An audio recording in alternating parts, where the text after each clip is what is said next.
والصلاة والسلام على النبي حبيبه المصطفى الذي أرسله بالحق والهدى وعلى آله وأصحابه أولي الصدق والصفاء أما بعد فأعوذ بالله من الشيطان الرجيم بسم الله الرحمن الرحيم انما يريد الله ليذهب عنكم الرجس اهل البيت ويطهركم تطهيرا صدق الله العلي العظيم وصدق رسوله النبي الكريم۔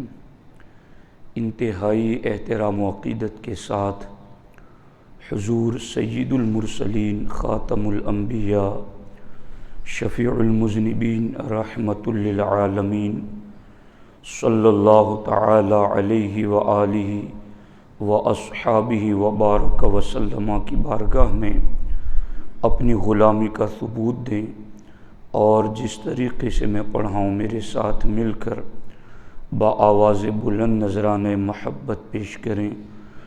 الصلاۃ والسلام علیک یا رسول اللہ، الصلاۃ والسلام علیک یا حبیب اللہ، الصلاۃ والسلام علیک یا نبی اللہ، وعلی آلک واصحابک یا نور اللہ،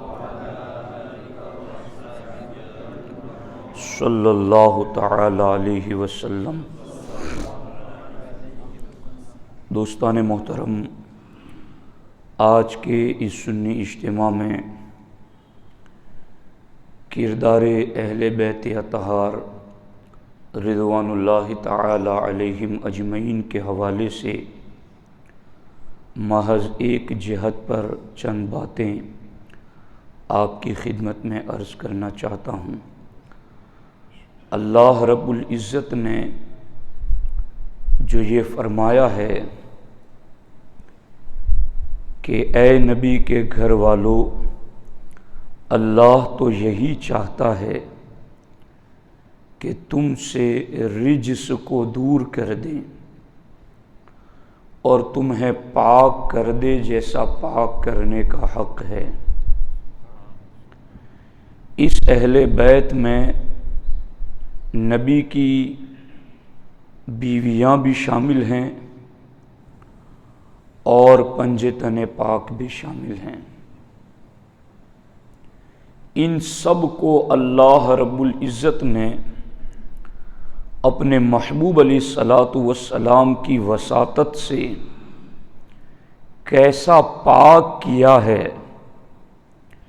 اس کی صرف ایک جھلک آج کے اجتماع میں پیش کرنا چاہتا ہوں۔ میں نے اس حوالے سے سوچا کہ اس ٹاپک کو میں 10ویں کو بیان کروں یا آج بیان کروں، تو چونکہ جو باہر اجتماع ہوتا ہے اس میں بالعموم سارے قسم کے لوگ ہوتے ہیں، اور پھر مسجد کا ایک خصوصی فیض بھی ہوتا ہے بات سمجھنے کے اعتبار سے، تو میں نے سوچا کہ اس ٹاپک کو میں اسی سنی اجتماع میں مسجد میں عرض کر دوں، تاکہ ایک پرسکون اور مطمئن ماحول میں اہل بیت اطہار پاک کیسے ہیں ان کی شان کچھ سمجھ میں آ سکے۔ آپ دیکھیے، ایک ہے نعمت اور ایک ہے بلا، آزمائش، مصیبت، تکلیف۔ اہل بیت اطہار کے نزدیک بلا نعمت سے افضل ہے۔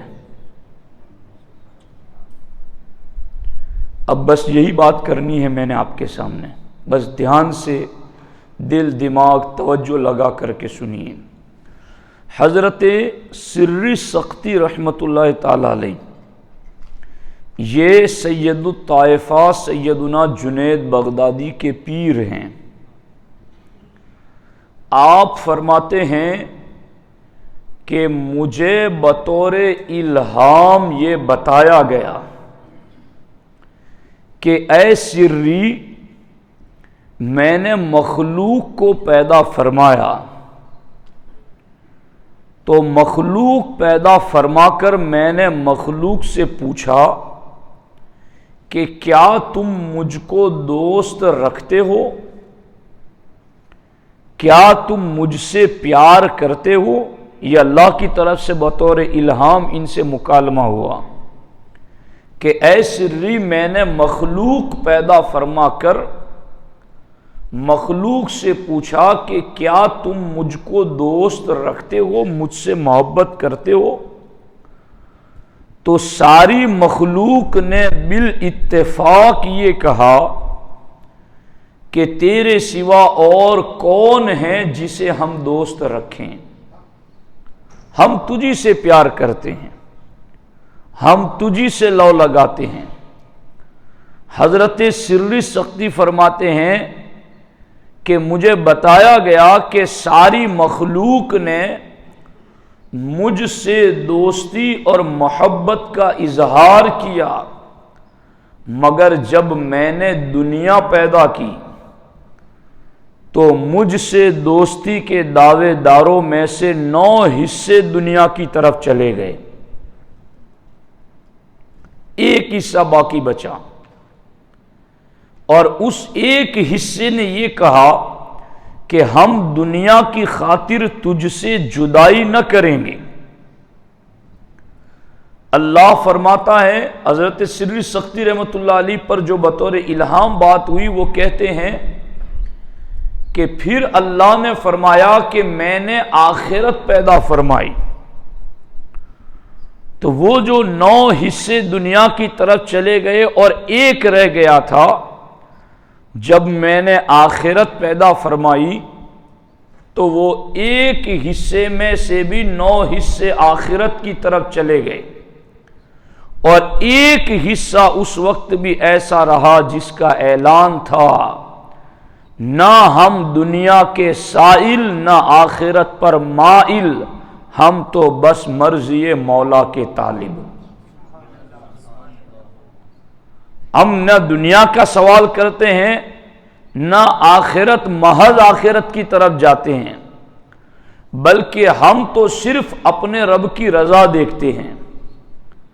حضرت سری سختی فرماتے ہیں کہ یہ جو گروہ 2 مرتبہ 10-10 میں تقسیم ہو کر کے ایک ایک بجتا آیا، اب اس گروہ نے یہ کہا نہ دنیا کے سائل نہ آخرت کے مائل، بس مرضی مولا کے طالب۔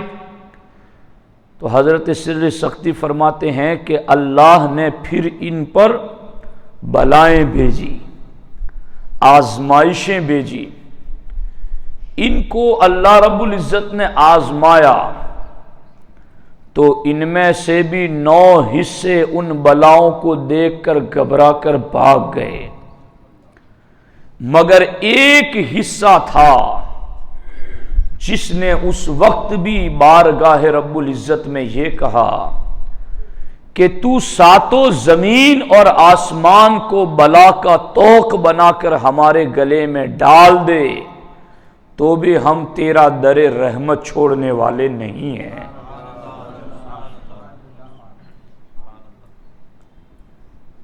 حضرت سری سختی رحمت اللہ تعالی علیہ فرماتے ہیں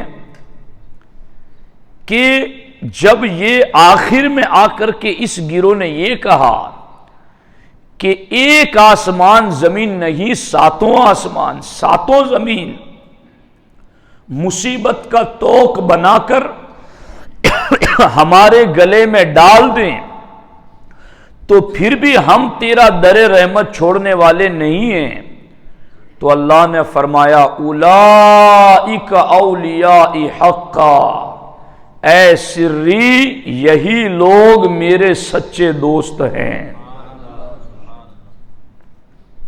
اب یہاں پہنچ کر کے علامہ حسن رضا بریلوی علیہ الرحمہ فرماتے ہیں کہ اہل بیت کی بلا پسندی حیرت کی آنکھوں سے دیکھنے کے قابل ہے کہ حضرت ابو ذر غفاری رضی اللہ تعالیٰ عنہ سے سوال ہوا کہ بلا اور نعمت کے بارے میں ابو ذر آپ کیا کہتے ہیں؟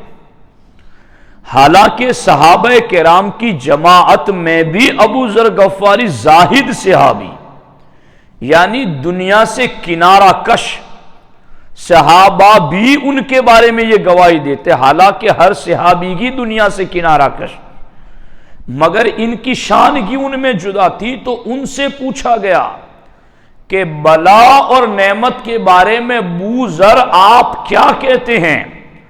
تو حضرت ابو ذر غفاری رضی اللہ تعالیٰ عنہ نے فرمایا ہمارے نزدیک دونوں ہی برابر ہیں، آنچے از دوست می رسد نیکو است، جو کچھ محبوب کی بارگاہ سے ملے ہم اسے بہتر سمجھتے ہیں۔ تو ہمارے لیے بلا اور نعمت دونوں برابر ہیں، مگر جب ابو ذر غفاری کا یہ جواب امام حسن مجتبی رضی اللہ تعالی عنہ کی بارگاہ میں پہنچا تو امام حسن مجتبی فرماتے ہیں اللہ رحم کرے ابو ذر پر کہ انہوں نے یہ کہا کہ بلا نعمت ہمارے نزدیک دونوں برابر ہیں، مگر ہم اہل بیت اطہار کے نزدیک بلا نعمت سے بہتر ہیں، کیونکہ نعمت ملنے پر تو نفس کا کچھ نہ کچھ حصہ شامل ہو ہی جاتا ہے، مگر بلا میں تو صرف رب کی رضا ہی مطلوب ہوتی ہے، وہاں تو نفس آتا ہی نہیں ہے، وہاں تو صرف اور صرف رب کی رضا مقصود ہوتی ہے۔ تو ہم اہل بیت اطہار، امام حسن نے صرف اپنی بات نہیں کی کہ میرے نزدیک، بلکہ کہا کہ ہم اہل بیت اطہار کے نزدیک بلا نعمت سے افضل ہیں۔ اور یہ صرف انہوں نے کہا نہیں ہے کہ کہنے کو کہہ دیا اور پریکٹیکل میں معاذ اللہ کچھ نظر نہ آیا، وہ ایسا نہیں ہے۔ اہل بیت اطہار میں نبی کی پاکیزہ بیویوں کو لے لو، خاتون جنت مولا علی حسن و حسین، بلکہ ان کی کنیز فضہ تک کو لے لو، تو ان سب کی پوری سیرت ہمیں یہ بتاتی ہے کہ یہ واقعی میں اللہ کے وہ حق پسند دوست ہیں کہ رب کی طرف سے ملنے والی ہر آزمائش پر وہ مرضی مولا پر راضی رہتے ہیں۔ اسی لیے حضرت سیدنا داتا گنج بخش علی حجویری رحمت اللہ تعالی علیہ، انہوں نے کشف المحجوب شریف میں جب مولا علی کا باب باندھا، چیپٹر مولا علی کے تذکرے کا، تو مولا علی کا کون سا وصف انہوں نے ذکر کیا؟ توجہ سے سنیے۔ داتا صاحب فرماتے ہیں کہ یہ حضرت مولا علی رضی اللہ تعالی عنہ، ان کی شان کیا ہے؟ فرماتے ہیں غریق بحر بلا و حریق نار ولا، مولا علی وہ ہیں جو بلاؤں کے سمندر میں ڈوب کر کے بھی رب کی رضا پر راضی رہنے والے، حریق نار ولا، اور اللہ کی دوستی کی آگ میں جلے ہوئے، یعنی عشق الہی کی آگ میں جلے ہوئے۔ تو غور کیجئے کہ داتا صاحب ان کو کس وصف سے یاد کر رہے ہیں؟ غریق بحر بلا، آزمائشوں کے سمندر میں ڈوبے ہوئے۔ آپ کا پورا دور خلافت دیکھ لو، ابتدا سے لے کر آپ کی شہادت تک، ہر لمحہ بحر بلا میں آپ غریق نظر آئیں گے، مگر ہر لمحہ آپ مرضی مولا میں فنا بھی نظر آئیں گے۔ اور یہ ان کی بلا پسندی یہ خاص بات ہے۔ اللہ اکبر، قرآن میں آیا نا فَتَعَالَيْنَا أُمَتِّعُكُنَّ وَأُسَرِّحُكُنَّ سَرَاحًا جَمِيلًا، ازواج مطہرات نے کچھ طلب کیا تھا حضور سے، تو اللہ کے رسول علیہ السلام پر قرآن کی آیتیں نازل ہوئی، حبیب آپ اپنی اہل بیت کو کہہ دے فتعالین، آ جاؤ تم میرے پاس اور میں تمہیں دنیا دے دوں اور تم مجھ سے جدا ہو جاؤ، امتعکن، میں تمہارے گزارے زندگی بھر کا تمہیں دے دوں، تمہیں چاہیے دنیا کی نعمتیں میں دے دوں تمہیں، مگر پھر میں تم سے جدا ہو جاؤں۔ اللہ اکبر، اللہ اکبر، اللہ اکبر۔ یہ آیت جب نازل ہوئی تو سرکار نے سیدہ عائشہ سے ارشاد فرمایا، عائشہ رب کا حکم آیا ہے، میں تم سے کوئی بات کرنا چاہتا ہوں، مگر عائشہ فیصلے میں جلدی نہ کرنا، تم ابو بکر اپنے باپ سے اس بارے میں مشورہ کر لینا۔ کہا حضور وہ کیا فیصلہ ہے، کیا حکم قرآن میں آیا ہے؟ کہا قرآن میں آیا ہے، اللہ نے کہا ہے حبیب اپنی اہل بیت سے پوچھ لو، انہیں دنیا چاہیے تو ہم انہیں دنیا دے دیں۔ یہ ہے نعمت بلا سے افضل والا مسئلہ کہ انہیں کیا چاہیے، انہیں دنیا چاہیے تو انہیں دنیا دے دے، مگر حبیب ساتھ ہی میں انہیں کہہ دیں کہ اب میں تمہارے ساتھ نہیں رہوں گا۔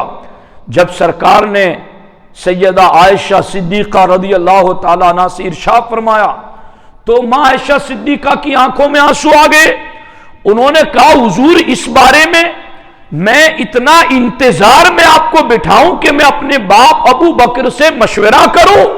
حضور مجھے دنیا نہیں چاہیے، ہمیں تو بس آپ چاہیے اور آپ کی رضا چاہیے، ہمیں تو آپ کی سنگت چاہیے، ہم پر بلائیں کتنی بھی آ جائیں مگر ہم در مصطفیٰ کو چھوڑنا پسند نہیں کرتے ہیں۔ پھر ان کی زندگیاں دیکھو، 3 دن تک چولہے نہ جلیں، 2 کالی چیزوں پر ان کا گزارا ہوتا رہا، ایک کھجور اور پانی پر ان کے دن کٹتے رہے۔ ایسی بلاؤں میں انہوں نے زندگی گزاری، وہ اہل بیت کے افراد ہیں، یہی اہل بیت کے وہ افراد ہیں جن کی بلا پسندی پر اللہ رب العزت نے فرمایا اولئک اولیاء حقا، کہ جو یوں دنیا کو چھوڑ کر آزمائشوں میں میری رضا پر راضی رہتے ہیں، اللہ فرماتا ہے ایسی سختی وہی میرے سچے دوست ہیں۔ درود شریف پڑھ لے میرے تمام، اللہم صلی وسلم وبارک علی سیدنا مولانا محمد وآلہ وصحبہ وبارک۔ آپ لوگ ادھر متوجہ رہیں، خدمت کرنے والے وہ خدمت کر رہے ہیں اور اہل بیت اطہار کا ذکر ہے، اللہ خیر فرمائے گا۔ دیکھیے یہ چیز قابل توجہ ہے کہ یہ سرکار دو عالم صلی اللہ علیہ وسلم نے ازواج مطہرات سے بلا اور نعمت کے بارے میں اور ازواج میں بھی عائشہ صدیقہ سے کہا۔ اللہ اکبر۔ رافضیوں، شیعوں، تم کس منہ سے عائشہ صدیقہ پر بھوک رہے ہو؟ اللہ کے رسول نے تو براہ راست ان سے پوچھا تھا عائشہ کیا چاہتی ہوں؟ انہوں نے تو اپنے باپ ابو بکر سے مشورہ کرنے کا بھی انتظار نہ کیا اور فوراً کہا حضور بلائیں منظور ہیں مگر آپ کے ساتھ ہی رہنا ہے، اللہ رسول کی رضا کے ساتھ ہی رہنا ہے۔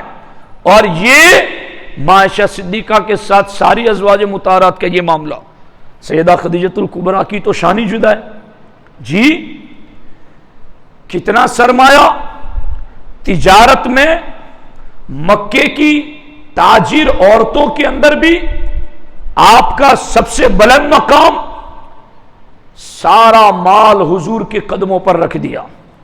اور شعب ابی طالب میں جب قید میں رہے اس وقت چمڑے چبا کر اور درختوں کے پتے کھا کر کے سیدہ خدیجہ نے بھی دن گزارے، مگر جن کے در پر ہزاروں پلتے تھے، سارا وہ نعمت کا جو معاملہ تھا وہ حضور کے قدموں میں رکھ دیا اور بلاؤں کو ایسا اختیار کر لیا کہ فاقہ کشی تک کی نوبت آ گئی۔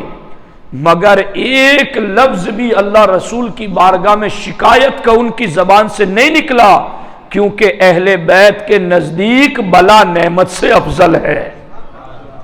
یہ امام حسن نے فرمایا۔ اور اسی پر بس نہیں، چونکہ وقت بھی مختصر رہتا ہے، میں نتیجے کی طرف آتے آتے تو میرا اور مجھے مغرب میں بھی دوسری جگہ پہنچنا ہے، میں یہ بات عرض کر رہا ہوں آپ کے سامنے کہ غور کیجئے، خاتون جنت سیدہ فاطمہ الزہرا رضی اللہ تعالی عنہا، ہمارے نبی علیہ السلام ان کے گھر میں داخل ہوئے تو خاتون جنت کے دونوں ہاتھوں میں چاندی کی چوڑیاں پڑی ہوئی تھی، چاندی کی چوڑیاں پہنی ہوئی تھی۔ آپ سرکار نے دیکھا، سرکار واپس چلے آئے تو یہ تو نبی کی بیٹی ہے نا جی، جس میں پرنور کا حصہ ہے نا۔ عائشہ صدیقہ فرماتی گئے کہ بات چیت میں، چال چلن میں، عادت و اطوار میں عورتوں میں سب سے زیادہ کوئی حضور کے مشابہ ہے تو وہ فاطمہ الزہرا ہے، یہ مزاج شناس نبوت ہے۔ تو انہوں نے فوراً جان لیا کہ اللہ کے رسول علیہ السلام ناراض ہیں، تو فوراً وہ دونوں چاندی کی چوڑیاں نکالی اور بارگاہ رسالت میں عرض کر کے کہا حضور آپ جس پر چاہیں اس پر صدقہ کر دیں۔ تو سرکار نے فرمایا عمر میری بیٹی کے لیے 2 ہاتھی دانت کی چوڑیاں بنا لاؤ اور وہ پہنا دو۔ اور اس وقت ہمارے آقا حضور سید عالم نور مجسم شفیع معظم صلی اللہ تعالی علیہ وسلم نے خاتون جنت سیدہ فاطمہ سے ارشاد فرمایا اے فاطمہ دنیا محمد اور آل محمد کے لائق نہیں ہے، یعنی ہمیں اللہ نے پاک یہ ہے وَيُطَهِّرُكُمْ تَطْهِيرًا کا مطلب کہ اللہ نے انہیں پاک کیا تو انہوں نے پاک رہ کر کے بھی دکھایا کہ جیسا اللہ نے پاک کیا تو پھر یہ دیکھو کیسے پاک گرو اور کس طرح انہوں نے پاکی کا اہتمام فرمایا۔ اور اسی لیے ایک مرتبہ اللہ کے رسول علیہ السلام کنیزیں اور خادم صحابہ میں بانٹ رہے تھے تو مولا علی نے خاتون جنت سے کہا کہ فاطمہ تم بھی چلی جاؤ، تم کام بہت زیادہ تمہارے ہاتھ آتا ہے، تو حضور تمہیں بھی کوئی کنیز دے دیں تو تمہارے کام میں آسانی ہو جائے۔ خاتون جنت گئیں، اپنے ہاتھ دکھائیں کہ چکی چلاتے چلاتے میرے ہاتھ ایسے ہو گئے، تو اللہ کے رسول علیہ السلام نے ارشاد فرمایا فاطمہ میں تمہیں کنیز دوں اس سے بہتر اور چیز نہ دے دوں؟ حضور اگر اس سے بہتر چیز ہے تو پھر وہی دے دیں، میں تو تھک جاتی ہوں، تو کوئی کنیز مل جائے تو کام میں آسانی ہو جائے۔ تو اللہ کے رسول علیہ السلام نے ارشاد فرمایا فاطمہ جب تم سونے کا ارادہ کرو تو 33 مرتبہ سبحان اللہ، 33 مرتبہ الحمدللہ اور 34 مرتبہ اللہ اکبر پڑھ لیا کرو، یہ کنیز سے تمہارے لیے بہتر ہے۔ ان کلمات کے پڑھتے ہی اللہ تمہاری تھکاوٹ دور فرما دے گا۔ تو آپ محسوس کر رہے ہیں دینے کو سرکار کیا نہیں دے سکتے تھے جی، جنہیں جنت کی سرداری دے دی، جن کے بیٹوں کو جنت کی سرداری دی جی، جنہیں جنتی حور قرار دیا، جن کے مرتبوں کو حضور علیہ السلام نے بار بار بیان فرمایا، مگر چونکہ انہیں پاک کیا ہے تو دنیاوی علائق ان کو آلودہ کر دے، یہ سرکار کو گوارا نہیں۔ تو سرکار دو عالم صلی اللہ علیہ وسلم نے انہیں یوں اللہ کی طرف مائل کرنے والی چیز عطا فرمائی۔ اب یہاں چونکہ باتیں طویل ہیں مگر میں داتا گنج بخش علی حجویری کا حوالہ پیش کر دوں کہ انہوں نے کشف المحجوب شریف میں اس چیز کو ذکر فرمایا، اور بالخصوص یہ بات امام حسین رضی اللہ تعالی عنہ کے حوالے سے ہیں۔ وہ کیا ہیں؟ حضرت سیدنا داتا گنج بخش علی حجویری رحمۃ اللہ تعالی علیہ کشف المحجوب شریف میں لکھتے ہیں کہ امام حسین کے جو القاب آپ نے ذکر کیے نا، ان القابات میں آپ فرماتے ہیں کہ شمع آل محمد صلی اللہ علیہ وسلم، آل رسول کا چمکتا چراغ ہے امام حسین. وَأَز جملہ علائق مجرد، ہر وہ چیز جو بندے کو گندا کر دے اس سے دور رہنے والے امام حسین پاک رضی اللہ تعالیٰ عنہ. اور اس پر ایک لفظ میں آگے جو میرے موضوع پر نہیں ہے لیکن فائدے سے خالی بھی نہیں ہے، وہ میں بتا دینا چاہتا ہوں. چونکہ یہ میں خاص طور پر میں نے جگہ جگہ اپنے بیانات میں اس چیز کو کہا، اور میں اپنے علماء کو بھی با ادب ان کا خادم ہونے کی حیثیت سے کہتا ہوں کہ مناقب و فضائل اہل بیت ضرور بیان کیے جائیں، مگر بطریق روافض نہیں، بطریق اہل سنت بیان کیے جائیں. ان کا ذکر کرنا یہ ایمان کی تازگی کا سبب ہے، مگر بطریق کئی نعت خواں نقیب میں دیکھ رہا ہوں کہ وہ کلام پڑھ رہے ہیں شیعوں کے رافضیوں کے، اور مجمع خوب اس پر انہیں داد بھی دے رہا ہے، امداد بھی دے رہا ہے. یہ پڑھنے والے بھی جاہل اور سننے والے بھی، انہیں پتہ ہی نہیں کہ ان اشعار میں رافضی نے کیا دیا ہے. تو ہمیں اہل بیت کی شان بیان کرنا ہے اپنے ایمان کی حفاظت کے لیے. ہم کوئی احسان نہیں کر رہے ان پاک گیروں پر، یہ تو ان کا احسان ہے کہ جن کے ذکر سے ہمارا ایمان تازہ ہوتا ہے، مگر ذکر رافضیوں کے طریقے پر نہیں کرنا ہے. ہمیں ذکر ان کا کرنا ہے اہل سنت کے طریقے کے مطابق. اور میں کبھی اگلی نشستوں میں آپ کو بتاؤں گا کہ بطریق روافض کیا ہے اور بطریق اہل سنت کیا ہے. مگر اسی طریقوں میں سے طریق اہل سنت یہ جو داتا صاحب نے یہاں لکھا. کیا کہا داتا صاحب نے؟ داتا صاحب جب وصف بیان کر رہے ہیں نا، اب داتا صاحب تو سید ہے کہ نہیں ہے؟ بولو نا سنیو، حسنی سید ہے جی. اور میرے غریب نواز نے بھی انہی سے فیض حاصل کیا. 40 دن تک چلا کیا اور چلا کر کے کہا یہ تو گنج بخش ہے، خزانے دینے والا ہے، فیض عالم، اس کا فیض تو پوری دنیا پر جاری ہے، اور یہ مظہر نور خدا ہے، یہ تو ناقصوں کا کامل پیر ہے اور کاملوں کا بھی رہنما ہے. تو آج کوئی چشتی اپنے آپ کو چشتی کہے اور داتا صاحب کی ان تعلیمات پر عمل نہ کرے تو وہ چشتی نہیں ہے. چونکہ چشتیوں کا امام جہاں سے فیض پا رہا ہے ان کی تعلیمات پر عمل کرنا ہر چشتی پر لازم ہے. اب کئی چشتیت کا ڈھنڈورا پیٹنے والے آج ایسے بھی ہیں جو سیدنا امیر معاویہ رضی اللہ تعالی عنہ سے معاذ اللہ چڑھتے ہیں اور ناراض رہتے ہیں ان کے ذکر سے. جیسا کہ آپ اجمیر شریف کے کئی لوگوں کو دیکھتے رہتے ہوں گے کہ معاذ اللہ وہ بکواسات کرتے رہتے ہیں. ہمیں داتا صاحب نے کیا بتایا؟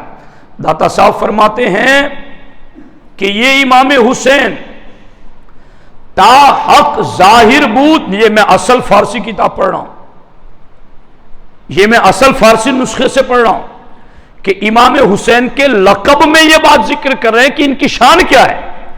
فرماتے تا حق ظاہر بود مر حق را متابع بود، کہ امام حسین وہ عالی شان ہے کہ جب تک حق ظاہر رہا تو حق کی پیروی میں رہے. اور پھر آگے کیا فرماتے ہیں؟ وَچُون حق مفقود شد، اور جب حق گم ہو گیا، جب حق ختم ہونے لگا تو شمشیر برکشی، تو آپ نے تلوار کھینچ لی اور تا جانے عزیز فدائے خدا تعالی نہ کر نیا رامید. فرماتے ہیں اور تلوار کھینچ کر جب تک اللہ کی بارگاہ میں اپنی جان نہ پیش کر دی تب تک آرام نہ کیا. تو یہ کون سا حق ظاہر تھا جس کی پیروی کرتے تھے آپ، اور کون سا حق ختم ہوا تو آپ نے تلوار کھینچی؟ داتا صاحب فرماتے ہیں ابو بکر، عمر، عثمان، علی، حسن اور امیر معاویہ، ان سب کے دور میں حق ظاہر تھا تو امام حسین اس حق کی پیروی کرتے رہے، اور جب یزید کے دور میں وہ حق ناپید ہوا تو آپ نے تلوار کھینچ کر کے جان کی بازی لگا دی۔ تو یہ ہے طریقہ اہل سنت جو ہمیں اپنے گھر والوں نے نہیں سکھایا، یہ ہم کو نبی کے گھر والوں نے ہی سکھایا ہے۔ یہ داتا صاحب ہے کہ نہیں گھر والے؟ یہ ہے کہ نہیں اہل بیت اطہار؟ یہ ہے کہ نہیں پاکیزہ گیروں کے سرخیل اور سردار؟ تو اب دیکھو امام حسین رضی اللہ تعالیٰ عنہ از جملہ علائق مجرد، ہر قسم کی دنیاوی مصیبت سے دور رہنے والے یہ ہیں۔ اب اگر کوئی خارجی وہابی یہ کہتا ہے کہ معاذ اللہ یہ طلب دنیا میں نکلے تھے، تو داتا صاحب تو کہتے ہیں ان کے قریب تو دنیا آ ہی نہیں سکتی ہے۔ انہوں نے تو خود اعلان کر دیا کہ ہمارے نزدیک تو بلا نعمت سے افضل ہے، اور دنیا کی حکومت کی طرف وہ کیوں کر جائیں، انہیں تو اللہ نے جنت کی سرداری عطا فرمائی۔ اب دیکھو یہاں پر، اب یہ ایک بات عرض کرتا ہوں، یہاں حضرت امام حسین رضی اللہ تعالیٰ عنہ کی بلا پسندی اس حوالے سے، اب داتا صاحب لکھتے ہیں کہ حضرت سیدنا امام حسن مجتبی رضی اللہ تعالیٰ عنہ کی بارگاہ میں ایک بندہ آیا۔ اب ان کے اقوال بھی میرے سامنے، مگر میں کس کو بات کروں کس کو چھوڑ دوں، مگر جو میرے موضوع سے حوالے میں بات عرض کر رہا ہوں۔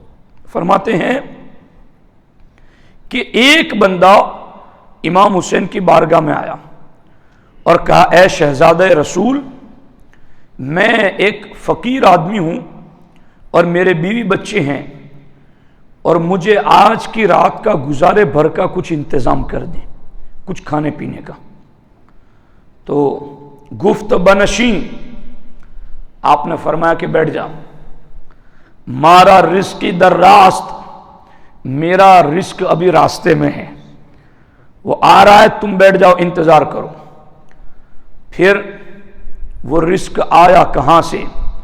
داتا صاحب فرماتے، پنج سرہ از دینار بیاور دند از نزد معاویہ، کہ وہ جو امیر حضرت امام حسین نے فرمایا نا کہ ہمارا رزق راستے میں آ رہا ہے، تم بیٹھو، آئے گا تو تمہیں دے گے، تو فرماتے ہیں وہ رزق شام سے امیر معاویہ رضی اللہ تعالیٰ عنہ نے شہزادہ رسول علیہ السلام کی خدمت میں 5 سونے کے سکوں کی بھری ہوئی 5000 دیناروں کی تھیلیاں بھیجی، اور کیا کہا اس میں لکھ کر کے بھیجا کہ ای مقدارن وجہ کہتران صرف بایت کر، شہزادے یہ جو میں نے بھیجا ہے یہ صرف آپ کے قریب بیٹھنے والوں پر خرچ کرنے کے لیے بھیجا ہے، آپ کا وظیفہ تو ابھی بعد میں آ رہا ہے،